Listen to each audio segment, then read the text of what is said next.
పెద్దల మిత్రులారా అందరికీ నమస్తే. మనం ఏఐటియుసి ఖమ్మం జిల్లా ప్రధాన కార్యదర్శి తోట రామాంజనేయులు గారితోనూ అంశం ఫిబ్రవరి 12వ తారీఖు నాడు దేశవ్యాప్తంగా సార్వత్రిక సమ్మె జరుగుతుంది.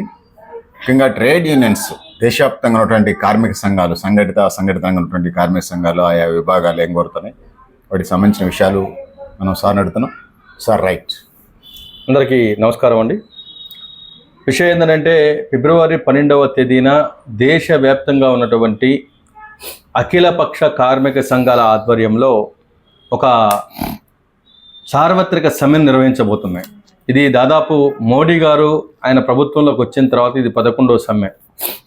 సో విషయం ఏంటంటే ఎవరైతే సంఘటిత రంగ కార్మికులు ఉన్నారో వారందరూ కూడా, వారితో కాదు ప్రజలు కూడా పాల్గొనవలసినటువంటి దేశవ్యాప్త సార్వత్రిక సమ్మె ఇది. ఎందుకనంటే గతంలో ఉన్నటువంటి సమ్మెకు ఈ సమ్మెకు చాలా డిఫరెన్స్ ఉంది. అదేంటంటే నూతన లేబర్ కోడ్స్ ఏవైతే ఉన్నాయో ఆ కోడ్స్ అనేటువంటి వాటిని ఇప్పుడు నవంబర్ 21వ తారీఖు నుంచి వారు సన్నాహాలు చేసి 29వ తారీఖు నుంచి వాళ్ళు ప్రారంభించడం జరిగింది. కాబట్టి ఏంటంటే ఖచ్చితంగా ఈ సమ్మె ఏదైతే ఉందో చాలా ప్రాధాన్యత సమర్థించుకుంది. చాలా ఎందుకని అంటే లేబర్ కోడ్స్ అనేవి చాలా కార్మికులకు వ్యతిరేకంగా ఉన్నటువంటి కోడ్స్. మీరు చూశారు, నల్ల రైతు చట్టాలు, వ్యవసాయానికి సంబంధించినటువంటి 3 నల్ల రైతు చట్టాలు తీసుకొచ్చారు. ఈ 3 నల్ల చట్టాలకు సంబంధించి ప్రజలు ఏ విధంగా పోరాటం చేశారో, రేపు ఈ ఏదైతే కోడ్స్ అమలైతాయో ఒకసారి వీటి యొక్క పర్యావసనం తెలిసిన తరువాత కార్మికులు కూడా మోడీ ప్రభుత్వానికి ఆ విధంగా వాళ్ళు వ్యతిరేకంగా పోరాటం చేస్తారని చెప్పేసి ఈ సందర్భంగా నేను తెలియజేస్తున్నాను. 4 లేబర్ కోడ్స్, కోడ్కి చట్టానికి మధ్యలో ఉన్నటువంటి తేడా ఏంటో మీరు ఒకసారి గమనించండి. ఏంటంటే చట్టం అంటే మనము ఆ చట్టం అమలు కావట్లేదని చెప్పేసి అని యాజిటేషన్ చేయొచ్చు, మరి లీగల్గా కోర్టుకు కూడా వెళ్ళవచ్చు. కానీ కోడ్లో అట్లా కోర్టుకు వెళ్ళేటువంటి అవకాశం లేదు. కేవలం ఒక జాతీయ ట్రిబ్యునల్ లేకపోతే స్టేట్కు సంబంధించిన ట్రిబ్యునల్ అని చెప్పేసి చెప్పేటువంటి వ్యవహారం. ఇంకోటి ఏంటంటే ఏదైతే కార్మికులకు అంటే ఇప్పుడు పులిహారలో పులి ఉండదని, నేతి బీరకాయలో నేతి ఉండదని ఇంకేదో చెప్తారు. అట్లే ఈ కార్మిక సంక్షేమం కోసం తెచ్చేటువంటి ఈ లేబర్ కోడ్లో సంక్షేమమే లేదు. ఇది వాస్తవము. ఎందుకంటే ప్రతి కోడ్ కూడా వేతనాలకు సంబంధించి ఒక కోడ్ తీసుకొచ్చారు. దాంట్లో ఏంటంటే ఒక 4 చట్టాలను కలిపారు. కనీస వేతనాల చట్టం 1948, వేతనాల చెల్లింపు చట్టం 1936, బోనస్ చెల్లింపుల చట్టం 1965, సమాన ప్రతిఫల చట్టం 1976. ఈ 4 చట్టాలను తీసుకొచ్చారు. ఈ 4 చట్టాలలో ఏదైతే కార్మికుడికి కట్టుగా అతను ఒక హక్కులాగా లేకపోతే ఉపయోగపడేటువంటి సెక్షన్స్ ఉన్నాయో వాటన్నిటిని తొలగించి ఇది ఎవరైతే యాజమాన్యం ఉన్నారో యాజమాన్యానికి అనుకూలమైనటువంటి చర్యలు చేయడానికి ఈ కోడ్ని తీసుకురావడం జరిగింది. ఈ రకంగా ప్రతిదీ కూడా పారిశ్రామిక సంబంధాల కోడ్ అంటే చాలా, అసలు దాంట్లో ఇంకా చాలా దారుణమైనటువంటి, దాంట్లో ట్రేడ్ యూనియన్ యాక్ట్ 1926 అని ఉంది. ఇది మన ట్రేడ్ యూనియన్కి సంబంధించేటువంటి యాక్ట్. ఆ యాక్ట్లో ఏంటంటే ఎంతమంది ఉంటే రిజిస్ట్రేషన్ అవ్వాలి, ఎంతమంది ఉండాలి, ఏం చేయాలి అని చెప్పేసి. తర్వాత ఏంటంటే స్టాండింగ్ ఆర్డర్స్ అంటారు, 1946లో వచ్చింది ఆ చట్టం. తర్వాత వచ్చేసి ఏంటంటే ఇండస్ట్రియల్ డిస్ప్యూట్ యాక్ట్ అని చెప్పేసి ఉంది, అది వచ్చేసి 1947లో వచ్చింది. ఈ చట్టాలన్నీ కూడా ఏంటంటే కార్మికులు సమ్మె చేసుకోవాలన్నా, కార్మిక సంఘంలో ఉండాలన్నా, కార్మికులకు సంబంధించినటువంటి బాగోగులు చూడాలన్నా, ఇంకేదైనా సరే ఈ 3 చట్టాల్లో చాలా కీలకమైనటువంటి అంశాలు ఉన్నాయి. దాన్ని ఇప్పుడు ఇమీడియట్గా మార్చేసేటువంటి ఏర్పాటు అనేది మన మోడీ గారు తీసుకురావడం జరిగింది. దాంట్లో ముఖ్యంగా ట్రేడ్ యూనియన్ యాక్ట్లో ఇంతకుముందు 10 మంది ఉన్నా, 15 మంది ఉన్నా, ఎంతమంది ఉన్నా కానీ మనం మరి ట్రేడ్ యూనియన్ యాక్ట్లో మనం ఎన్రోల్మెంట్ చేసుకోవచ్చు. కానీ ఇప్పుడు ఖచ్చితంగా 103 మంది ఉండాలి. తర్వాత ఏంటంటే ఇంకో విషయం, ట్రేడ్ యూనియన్ని గుర్తించాలంటే కనీసం 51% దాని ఏమంటారు సభ్యులు ఉండాలని చెప్పేసి అంటారు. అని మీరు ఒకసారి గమనించండి, మోడీ గారు 36% ఓట్లతోటే ఇలా ప్రధాని అయ్యారు. కానీ ఒక ట్రేడ్ యూనియన్ గుర్తింపు పొందాలంటే 51% ఉండాల్సిందేనట. 51% ఉంటేనే, అంటే ఏ సంఘానికి కూడా 51% లేకపోతే ఆ దాంట్లో కార్మిక సంఘం అనేది ఉండబోదు. వాళ్ళు చెప్పేటువంటివి కూడా అదే ఏదన్నా వాళ్ళకి బాధలో సాధలేదన్నా కానీ వీళ్ళు గమనంలోకి తీసుకోరు. ఇది చాలా దారుణమైనటువంటి విషయం. ఇంకా పోతే ఏంటంటే ఇండస్ట్రియల్ డిస్ప్యూట్ యాక్ట్లో గతంలో మనం ఏదైనా సమ్మె చేయాలంటే 14 రోజులు మనం ముందు ఒక ఇది ఇస్తే నోటీస్ ఇస్తే ఆ నోటీస్ ఇచ్చినటువంటి దాని ప్రకారంగా వాళ్ళు ఏం చేస్తారని అంటే పిలిపించి మాట్లాడి దానికి సంబంధించినటువంటి వ్యవహారం మొత్తం చేసి ఉన్న డిమాండ్స్లో ఏది చేయొచ్చో ఏది చేయలేము అని చెప్పేసి షార్టేజ్ చేసి కార్మికులకు యాజమాన్యానికి ఒక రకమైనటువంటి సంబంధం ఉండి వాళ్ళు కొన్ని డిమాండ్ చెప్పినటువంటి దాన్ని వీళ్ళు నిర్వర్తించడం, లేకపోతే వీళ్ళు డిమాండ్స్ నిర్వర్తించకపోతే సమ్మెకు పోవడం జరిగింది. కానీ ఇప్పుడు అలా కాదు.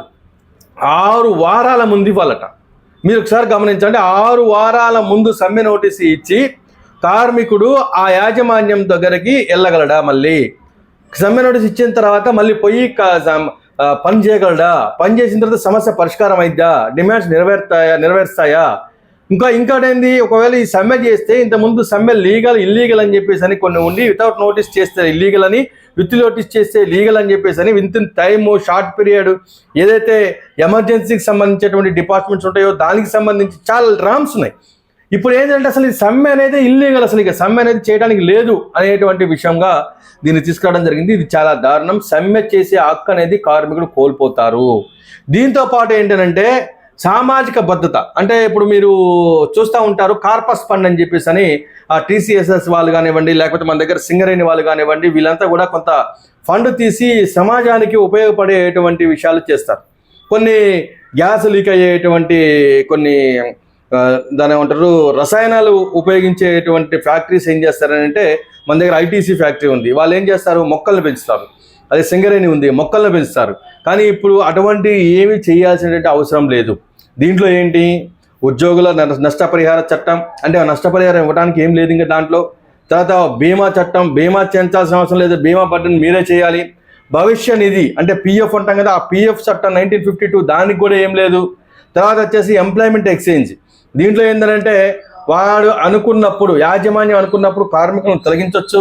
గ్రాట్యుటీ యాక్ట్ ఇప్పుడు కొత్త రాగం ఎత్తుకున్నారు. ఏంటంటే గ్రాట్యుటీ యాక్ట్లో ఇప్పుడు వాళ్ళు ఏం చెప్తున్నారంటే దీంట్లో ఉన్నటువంటి గ్రాట్యుటీ దాంట్లో మెయిన్ సెక్షన్స్ తొలగించి మేము 1 year కూడా గ్రాట్యుటీ ఇస్తాము. ఇంతకుముందు 5 years అనమాట, ఇప్పుడు 1 year కూడా ఇస్తాము అని దాంట్లో పెద్ద మొదలవు ఉంది మిత్రులారా. అది గమనించాల్సిన విషయం ఏంటంటే 1 year గ్రాట్యుటీ ఇస్తారంటే ఏంటంటే అర్థము నిన్ను 1 year కంటే ఎక్కువ ఉంచరు. ఇంకోటి 1 year అయ్యేటువంటి టైంలో ఒక 2 రోజులు 3 రోజుల ముందు నిన్ను తొలగించేసి మళ్ళీ ఒక 5 రోజులు అయిన తర్వాత పెట్టుకుంటారు. అంటే నీకు ఏ గ్రాట్యుటీ కూడా ఇవ్వాల్సినటువంటి అవసరం లేదు.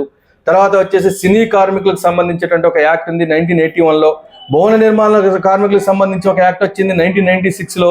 తర్వాత వచ్చి అసంఘటిత రంగ కార్మికుల సామాజిక భద్రత చట్టం అని చెప్పేసి 2008లో వచ్చింది. వీటన్నిటిని కొలాప్ చేసేటువంటి, అంటే వేతనాల కోడ్లో 4 చట్టాలను, పారిశ్రామిక కోడ్లో 3 చట్టాలను, సామాజిక భద్రత కోడ్లో 9 చట్టాలను, వృత్తిపరమైన ఆరోగ్యం పని పరిస్థితులకు సంబంధించినటువంటి కోడ్ ఏదైతే ఉందో దాంట్లో 13 చట్టాలను, మొత్తంగా 29 చట్టాలను ఏకం చేసి వీటన్నిటిని కోడులుగా మార్చి ఇవన్నీ కూడా మీరు రండి, మా దగ్గర ఏ రకమైనటువంటి చట్టం ఉండదు, కార్మికులకి ఏమి హక్కు ఉండదు, మీరు రండి, వాళ్ళ కష్టం మొత్తం తినండి, మీరు ఇక్కడ సంపాదించుకొని పోండి అని చెప్పేసి విదేశీ పెట్టుబడులను పిలిపించి విదేశీ పెట్టుబడులను ఆకర్షించడానికి మోడీ చేసేటువంటి ప్రయత్నం ఇది అని చెప్పేసి మేము ఈ సందర్భంగా తెలియజెప్తున్నాం. అయినంత మాత్రాన మరి విదేశీ మారక ద్రవ్యంతో పోలిస్తే మన భారతదేశానికి సంబంధించినటువంటి రూపాయి విలువ ఏమైనా పెరుగుతుందా అంటే మోడీ గారు అధికారంలోకి రాకముందు మీరు చూడండి, మీరు నేపాల్లో ఉన్నటువంటి కరెన్సీ పడిపోవట్లేదు, బంగ్లాదేశ్ కరెన్సీ పడిపోవట్లేదు, పక్కన శ్రీలంక కరెన్సీ పడిపోవట్లేదు, కానీ భారతదేశానికి సంబంధించినటువంటి కరెన్సీ ఎందుకు పడిపోతుంది అని చెప్పేసి అడిగినటువంటి వీడియోస్ ఈ మధ్యకాలంలో సోషల్ మీడియాలో వైరల్ అవుతున్నాయి. ఆయన అధికారంలోకి వచ్చిన తర్వాత 50 నుంచి 92 అని అంటే దాదాపు 42 రూపాయలు పతనం అయిపోయింది. అంత దారుణమైనటువంటి స్థితిలో మరి మనం ఉండటం జరిగింది. అదేవిధంగా మిత్రులారా ఇంకోటి ఏంటంటే వృత్తిపరమైన ఆరోగ్యం. ఇక్కడ ఏంటంటే కొన్ని ఇందాక చెప్పాము కదా, కొన్ని రసాయనాలు కొన్ని ఉంటాయి కదా, వాటికి సంబంధించినటువంటి ఫ్యాక్టరీస్ ఏంటంటే ఆ ఫ్యాక్టరీస్ నుంచి వచ్చేటువంటి ఉద్గారాల వల్ల పక్కనటువంటి ప్రజలకు కానివ్వండి, అందులో పనిచేసేటువంటి వాళ్ళకి కానివ్వండి చాలా రకాలైనటువంటి ఇబ్బందులు, క్యాన్సర్స్, తర్వాత కొన్ని ఇబ్బందులు వచ్చేటువంటి పరిస్థితి ఉంది. ఈ వచ్చేటువంటి వాటికి కూడా ఈ యాజమాన్యం కానీ ఫ్యాక్టరీ కానీ ప్రభుత్వం కానీ ఎవరూ బాధ్యులు కాదు, నువ్వే జాగ్రత్త తీసుకోవాలి అని చెప్పేసి కార్మికుడి మీద నెట్టేటువంటి ప్రయత్నం ఏదైతే ఈ వృత్తిపరమైన రక్షణ ఆరోగ్యానికి సంబంధించినటువంటి కోళ్ళు చెప్పేటువంటి పరిస్థితిని మనం చూస్తున్నాం. అంటే ఏంటంటే ఏకంగా కార్మికులకు సంబంధించినటువంటి హక్కు అనేది ఏమీ లేవు. దీంతో పాటు సంఘటిత అసంఘటిత రంగాలకు సంబంధించినటువంటి కార్మికులు, వాళ్ళు చేసేటువంటి ఇబ్బందులు, వాళ్ళకు ఉన్నటువంటి హక్కులు, వీటన్నిటిని కూడా కాల్ రాయడానికి, వాళ్ళు ఇంకా ఇబ్బందులకు నెరగటానికి మీకు ఎన్నిసార్లు ఎన్ని ఎగ్జాంపుల్ అయినా చెప్పొచ్చు దాంట్లో ఆ విషయాల్లో. అంటే కనీసం రెగ్యులర్ చేయరు. మేము మొన్న మధ్యన సెకండ్ ఏఎన్ఎంల గురించి మేము పోరాటం చేసినప్పుడు ఏంటంటే రెగ్యులర్ చేసేటువంటి ఇది లేదని చెప్పేసాను. ఏది రెగ్యులర్ చేయడానికి దీంట్లో చట్టం ఒప్పుకోవట్లేదు. అంటే రెగ్యులర్ చేయకుండా ఉండటానికి కావాల్సినటువంటి చట్టాలను తీసుకొచ్చి వాళ్ళని కంటిన్యూషన్గా ఇదే వ్యవస్థలో ఉన్నిచ్చి, కాంట్రాక్ట్ వ్యవస్థలో వాళ్ళకి వాస్తవంగా రెగ్యులర్ ఎంప్లాయీకి ₹1,00,000 ఇస్తే వీళ్ళకి 25,000 26,000 జీతం ఇచ్చి 3 వంతుల పని వీళ్ళతో ఎక్కువ చేయించుకొని చివరికి వీళ్ళు ఇంటికి పోయేటప్పుడు ఒక సింగిల్ ఎన్పీ కూడా లేకుండా ఆ నెల జీతం కూడా ఫుల్ జీతం ఇవ్వరు. మళ్ళీ అందులో 1 2 సెలవులు పెడితే వాటికి జీతం కట్ చేసి పంపించేటువంటి దుర్భరమైనటువంటి పరిస్థితిని మనం చూస్తూ ఉన్నాం. అందుకనే రేపు అంటే వచ్చే నెల మరి ఫిబ్రవరి 12వ తారీఖు నాడు అఖిలపక్ష కార్మిక సంఘాల ఆధ్వర్యంలో మరి ఒక దేశవ్యాప్త సార్వత్రిక సమ్మె అనేది చేయడం జరుగుతుంది. దానికి సంబంధించి కూడా ఖమ్మం జిల్లాలో ఉన్నటువంటి అన్ని కార్మిక సంఘాలతో మేము కూర్చొని మాట్లాడుకోవడం జరిగింది. మొన్ననే 28వ తారీఖు నాడు మేము సదస్సు కూడా పెట్టుకోవడం జరిగింది. ఇది 1 by 1 ప్రతి గ్రామాల్లోకి ఇది నుంచి తీసుకుపోయి గ్రామాల్లో కానీ, పట్టణాల్లో కానీ, లేకపోతే మన నగరాల్లో కానీ, ఫ్యాక్టరీ కార్మిక వాడల్లో కానీ దీనికి సంబంధించిన అన్ని విషయాలను కూడా మేము ప్రచారం చేసి వాళ్ళు చేసేటువంటి పని ఏ విధంగా ఉంది, మీరు చేస్తున్నటువంటి పనికి మరి మీకు ఇచ్చేటువంటి ప్రతిఫలం ఏ విధంగా ఉంది, అదేవిధంగా మోడీ గారు మనల్ని ఎంత ఇబ్బంది పెడుతున్నారు, ఇవన్నీ తీసుకొచ్చి ఎవరైతే యాజమాన్యం ఉన్నారో వాళ్ళకి అనుకూలమైనటువంటి చట్టాలను చేసి ఇబ్బంది పెడుతున్నారనేటువంటి విషయాన్ని మరి వాళ్ళకి తెలియజెప్పే దానికోసం ప్రచారం చేసి ఆ ప్రచారంతో ఈ ఏదైతే ఫిబ్రవరి 12వ తారీఖున జరిగేటువంటి దేశవ్యాప్త సార్వత్రిక సమ్మెను జయప్రదం చేయడానికి మేము కృషి చేస్తున్నామని చెప్పేసి, అదేవిధంగా మన సంఘటిత రంగంలో ఉన్నటువంటి బ్యాంక్ ఎంప్లాయీస్ కానివ్వండి, ఆర్టీసీ వాళ్ళు కానివ్వండి, లేకపోతే ఇంకా మిగిలినటువంటి ఎవరైతే సంఘటిత రంగంలో ఉంటారో వాళ్ళు కానివ్వండి, ఇంకా అసంఘటిత రంగంలో ఉన్నటువంటి వాళ్ళని కానివ్వండి, హెల్త్ డిపార్ట్మెంట్లో ముఖ్యంగా నేషనల్ హెల్త్ మిషన్లో పనిచేసేటువంటి ఉద్యోగులు కానివ్వండి, సెకండ్ ఏఎన్ఎంస్గా పనిచేసేటువంటి వాళ్ళు కానివ్వండి, అదేవిధంగా సంఘటిత రంగంలో అసంఘటిత రంగంగా ఉన్నటువంటి చిన్న ఉద్యోగస్తులు ఎవరైతే ఉన్నారో అంగన్వాడీలు కానివ్వండి, ఆశాలు కానివ్వండి, మిడ్ డే మీల్స్ వర్కర్స్ కానివ్వండి, గ్రామ పంచాయతీ వర్కర్స్ కానివ్వండి, మీరందరూ కూడా ఈ లేబర్ కోర్స్ని తడువుగా చదువుకొని రేపు రాబోయేటువంటి రోజుల్లో అదేవిధంగా అసంఘటిత రంగంలో ఉన్నటువంటి కార్మికులకి ఏ రకమైనటువంటి హక్కులు అనేది అసలు లేవు అనేటువంటి విషయాన్ని మీరు తెలియజేసుకుంటూ, అసంఘటిత రంగ కార్మికులు కూడా ఈ ఫిబ్రవరి 12వ తారీఖున జరిగేటువంటి దేశవ్యాప్త సార్వత్రిక సమ్మెలో మీరందరూ పాల్గొని జయప్రదం చేయవలసిందిగా ఏఐటియుసిగా మేము మీ అందరికీ విజ్ఞప్తి చేస్తూ మీ అందరినీ కోరుకుంటూ అందరికీ నమస్కారం మిత్రులారా. Sir thank you very much.